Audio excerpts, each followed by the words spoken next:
Palabas! Laya na po sila. Are you freaking serious, officer? Palalabasin mo itong mga kriminal na ito? At iwanan mo sa kulungan yung anak ko? Eh ako nga ang sinaktan ng anak nyo. Kaya pwede ko siyang kasuhan. You must be joking, officer! This is an obvious mockery of the justice system. Isang malaking misunderstanding lang ho ang nangyari dito. Kaya walang makukulong sa pamilya ng Santos. Unless mag-away-away uli sila dito sa loob ng presinto.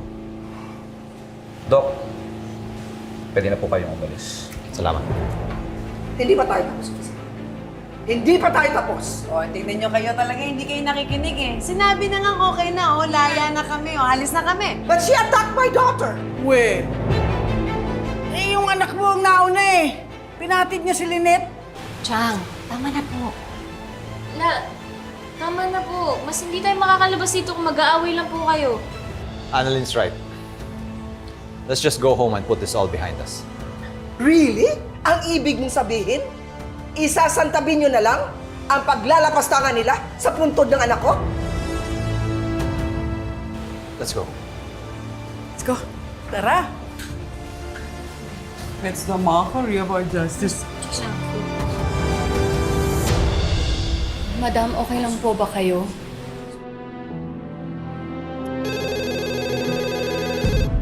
Hello, Zoe. Hello, Lola. Have you heard what Lynette did sa puntod ni Mommy? Oo, narinig ko. Grabe sila. Papunta ako ngayon sa police station, makakatikim sa akin yung Lynette na yan. Hindi na nila nirespeto si Mommy. Huwag ka nang pumunta dito, Zoe. Nandito na ako at ang titag Morgana mo. But, it's too late. Anong huli ng lahat? Wala na sila, Lynette. Nakalaya na sila. What? Yes. At ang mas masakit, tinulungan sila ng daddy mo para makalaya.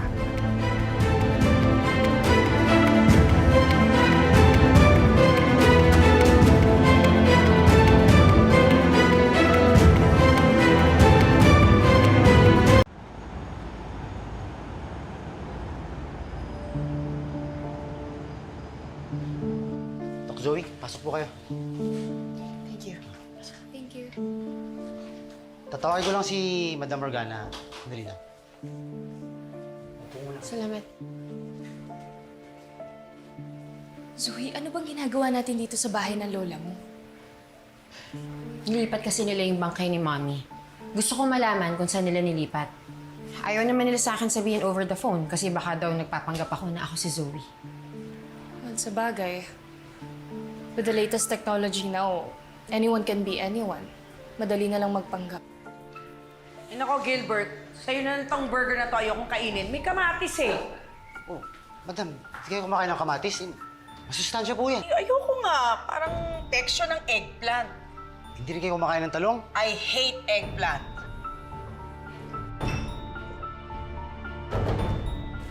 Dr. Zoe, while you're waiting for Mama, why don't you make yourselves at home? Maliligo lang ako. Excuse me, ha?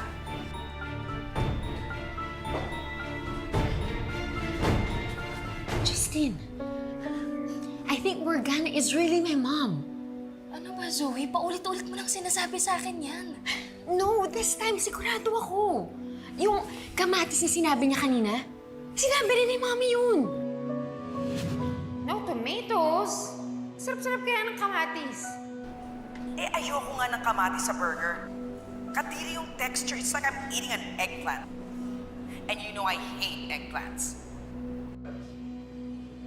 Okay, fine. Burger with no tomatoes. I got it. Okay, see you. Bye-bye. So, porket parehas sila na sinabi tungkol sa kamatis, mommy mo na siya kagad? Ang desperado mo na, Zoe. Ano ba yan? Come on, Justine. Magkamukha sila. Same build, same height, and hindi naman sila kambal, di ba? And she appeared right after my mom died. And now this! I remember my mom's words, and that was exactly what Morgana just said. Okay. Sige, bahala ka na. Bahala ka na, napapagod na ako sa'yo. Paulit-ulit ka. I know a way para ma-prove ko na si Morgana at si Moira ay iisa. Ano? Si Mommy, meron siyang malaking balat sa likod.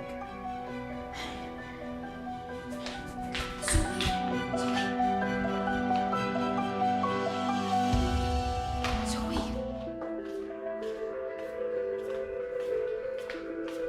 Zoe? Ang ginagawa niya dito? I need to know the truth.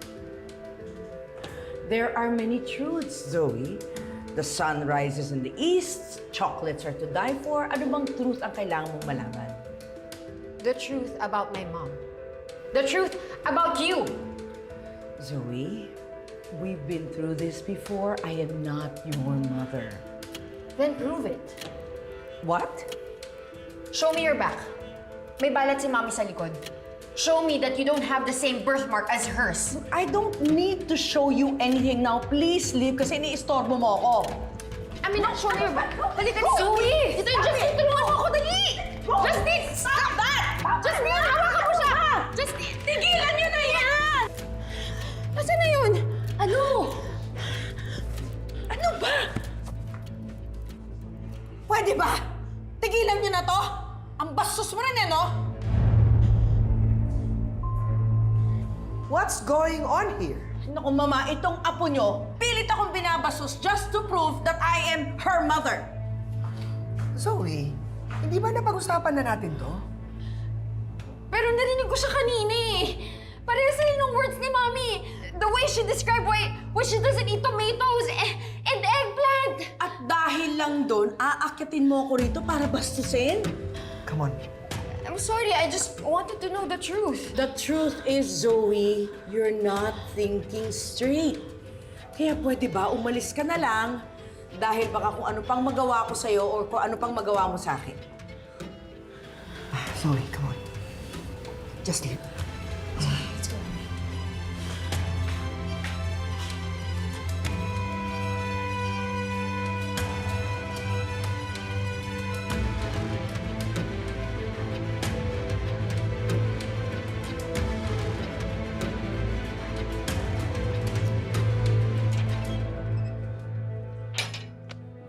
Zoe!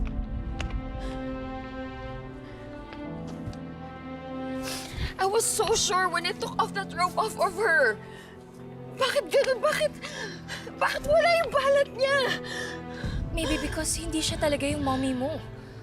Hindi sigurado ako. Nararamdaman ko, I can feel it in my heart. I can feel it in my guts. Si Mommy yun! Si Mommy yun, Justine! Zoe, pwede ba tumigil ka na? She denied being your mother not only once. Kaya nga masakit eh. I know she's my mother, pero bakit ayaw niya umamin sa akin? Ayaw niya na ba ako maging anak? Wala na ba talaga ako halaga sa kanya? After all the loss that I had, hindi niya pa rin ako kilalanin? Kailangan pa may mangyari sa akin bago niya aminin na nanay ko siya?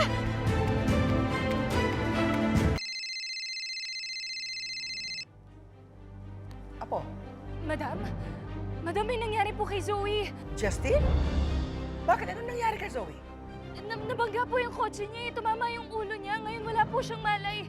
At wala pa pong ambulansya hanggang ngayon. Hindi ko po alam yung gagawin ko. Wala po siyang pulse. I think she's dead. What? Tell me where you are. Pupuntahan ko kayo dyan.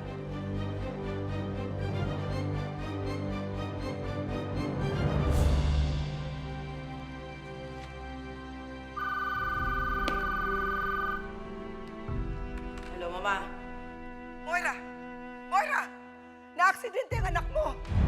What? Tumawag sa akin si Justin. Na-aksidente daw si Zoe. How is she? Asan siya? Ma, bakit hindi mo ako sinasagot? Kamusta na si Zoe? Ligtas ba yung anak ko? Hindi ko nga alam. Papunta pa lang ako doon. Tatawagan kita pagdating ko doon. I-text mo ako kung nasan kayo. Pupunta ako ngayon. Sige, ita-text kita.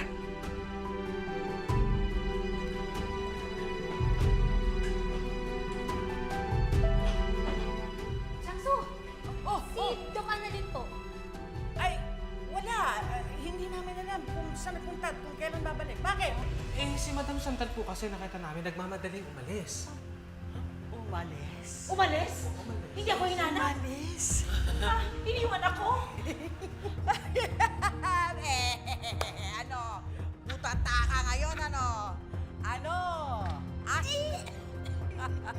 Tita Jay.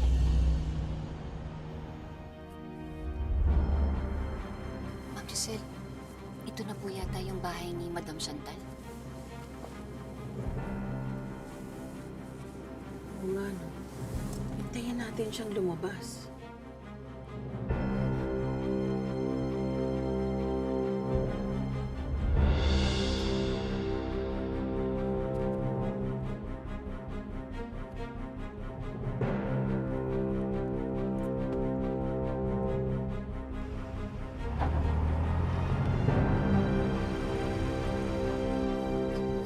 Si Morgana yun na! Oo nga, ano? Wow! Tingnan mo namang magmaneho, parang galit na galit sa silinyador. Tara, tara. Let's follow that car.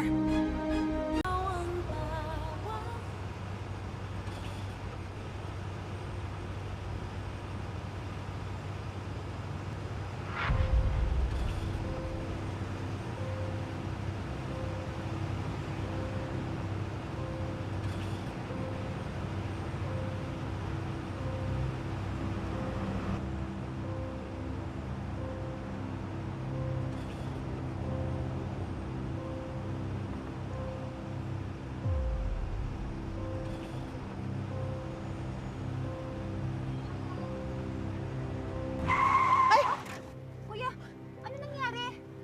Kuya, ba't tayo naggaganyan? Ma'am. Ba't tayo nag-stop? Sandali lang po, i-check ko lang po.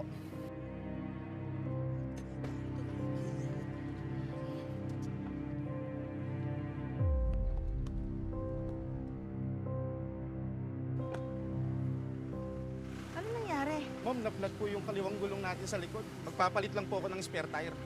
Oh, no. Naku, paano yan, Ma'am Giselle? Eh, paano natin masusundan si Morgana? Hindi na natin siya maaabutan. Yun na nga eh. It's okay, Lynette. Don't worry. Hintayin na lang natin makabalik si Morgana. Anyway, nagpapalit pa naman ng gulong si Kuya eh.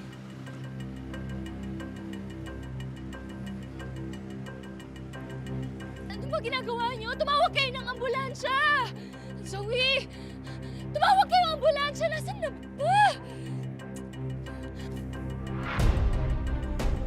Zoe!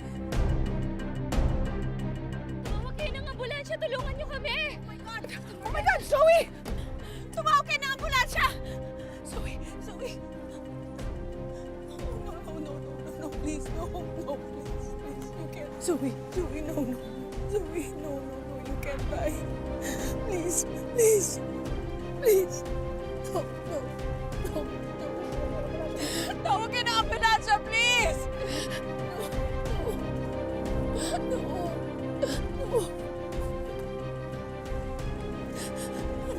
Anak, please, huwag ka mamatay, anak, please.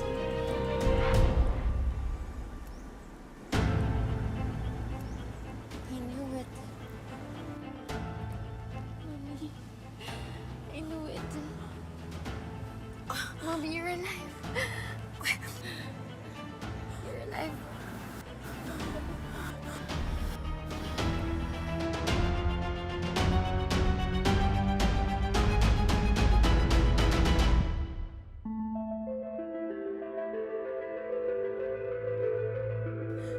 Is this all a joke to you? You mean hindi ka na-aksidente? Okay, everyone, it's a wrap. The show is now over. Pwede na kayong umuwi. Good job, good job. Thank you. Go. You mean this is just a joke? Okay, I guess you two have a lot to catch up on, so maiwan ko muna kayong dalawa. No more lies, Moira, okay? You better shut your mouth, Justine. Kung hindi, ikaw ang ililibing ko sa hukay ko. Don't worry, Moira. My lips are sealed. We're in this together now, di ba? No more lies, mag-usap kayo. Bye! Bakit mo ginawa ito?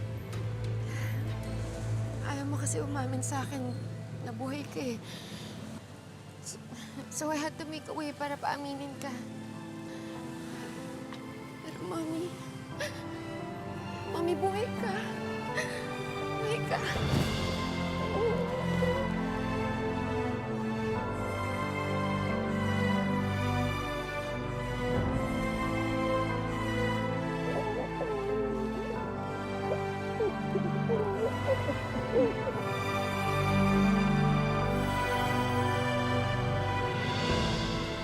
Ma'am Giselle, mukhang matatagalan pa bago bumalik dito si Morgana. Kuya! Kuya, mga ilang minuto pa ba yan? Ma'am, pasensya na po. Mga 15 minutes lang, ma'am. Okay na po ito. 15 minutes? Sige, Lynette. Sundan na lang natin si Morgana. Tara. Ay, ma'am, kukunin ko lang po yung cake.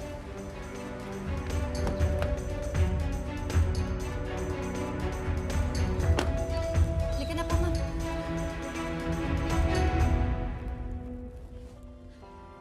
Mami, bakit di mo sa akin sinabi na buhay ka? Bakit mo tinago sa akin 'tong sikreto na to? Paano naman kasi, Zoe? Minsan hindi ka nag-iisip. Padalos-dalos ka ng desisyon. Eh, sayang naman lahat ng pinaghirapan ko. Pinaghirapan? Mami, alam mo ba yung pinagdaanan ko? Alam ko, namatay si Dax. Namatayan ka ng anak. Alam kong pinagdaanan mo, anak. Sa tingin mo, ayaw kitang damayan?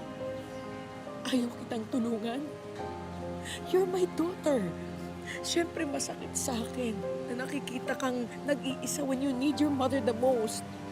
Pero sana nag-reach out ka. You could have called me. Zoe, calls can be traced. You don't know how hard I worked to get this new identity. But this all ends now. Ngayon na alam mo na kung sino ako. And I missed you, anak. I missed you. I missed you.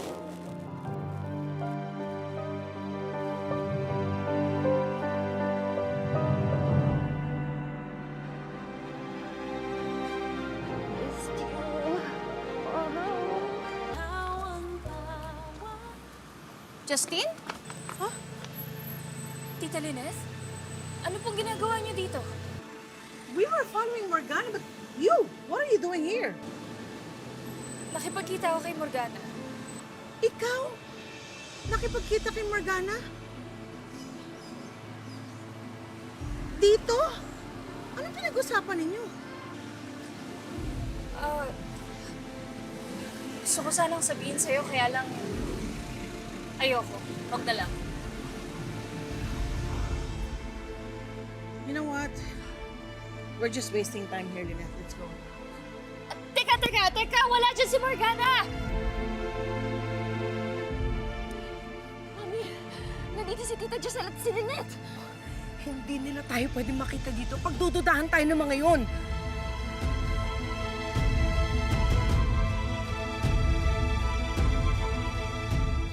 Well, let us be the judge of that, Justine. Let's go, Lynette. Sige, Justina, pupuntahan pa namin si Morgana. Tita Lynette, wala